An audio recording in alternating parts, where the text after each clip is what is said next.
આવા લોકો પર સાહેબ આશીર્વાદ કોના લઈએ, ખાસ રાજકીય આશીર્વાદ? કારણ કે ખાલી એક વિભાગ નથી આવતું, ગૃહ વિભાગ નથી આવતું, આરોગ્ય વિભાગ આવે, આવે, અલગ અલગ ઘણા બધા વિભાગો, ઉચ્ચ શિક્ષણ આવે, મેડિકલ શિક્ષણ આવે. એક વાત કે વાઇસ ચાન્સલર હોય કે પ્રોફેસર હોય, યુનિવર્સિટીઓની નિમણૂક કેમ થાય છે ને એ આપણને બહુ સારી રીતે ખબર છે.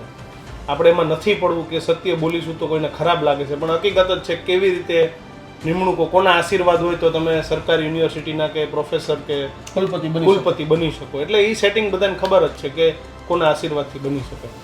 તો આ ભાઈ ઉપર આટલા બધા આશીર્વાદ કેમ, કોના અને કારણ શું? એ પાક્કું છે. હું મારા કાર્યક્રમમાં બોલેલો કે સરકારમાં કોઈ છે જેના આશીર્વાદથી આખો ખેલ દબાવવામાં આવેલો.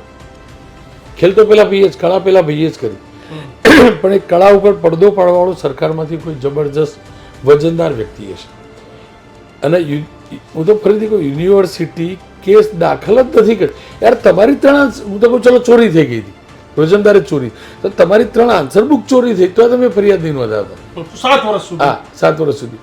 એનો મતલબ એ સિન્ડિકેટ, એ વખત સિન્ડિકેટ સેનેટ હોતું હતું, હવે કાઉન્સિલ આવ્યું. આ બધા પૈકીના મોટા ભાગના લોકો અથવા જોડાયેલા છે, અથવા જાણતા હશે, અથવા તો મૌન હશે, અથવા એમને ફરીથી સેનેટ સિન્ડિકેટમાં બનવું હશે, અથવા તો એમના પોલિટિકલ કમ્પન્સન હશે.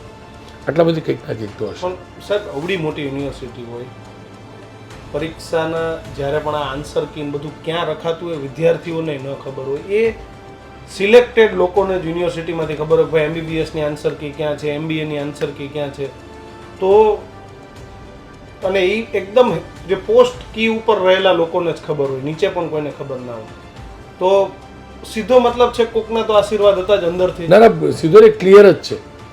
માત્ર પાટણ યુનિવર્સિટી તો પ્યાદા રમકડા, રજિસ્ટ્રાર બજિસ્ટ્રાર બધા રમકડા. એમને કોઈ કંટ્રોલ કરી રહ્યું હશે, એમના ત્યાંથી કહેવામાં આવ્યું છે કે ભાઈ આ વ્યક્તિ ઉપર દાગ ના આવવો જોઈએ, એટલે દાગ નથી લાગતો. આ એકદમ ક્લિયર.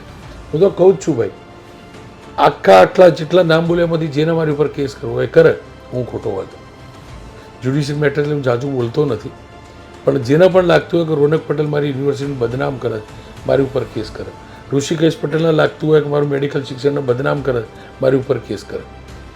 સરકારને લાગતું હોય કરવાના છે ને કરે ને એટલે હું હજી આવું લાગે બરાબર, એ મારી ઉપર કેસ કરે. સેકન્ડ થિંગ, પાટણ બનાસકાંઠામાં બધા ફરજી ડૉક્ટરો, હું તો કોઈ હારા, કારણ કે ગમે ત્યારે તો પકડાય, પણ જે આખી આન્સર બુક બદલીને ઓફિશિયલ ડોક્ટર બની જાય એને ક્યાંથી પકડવાના?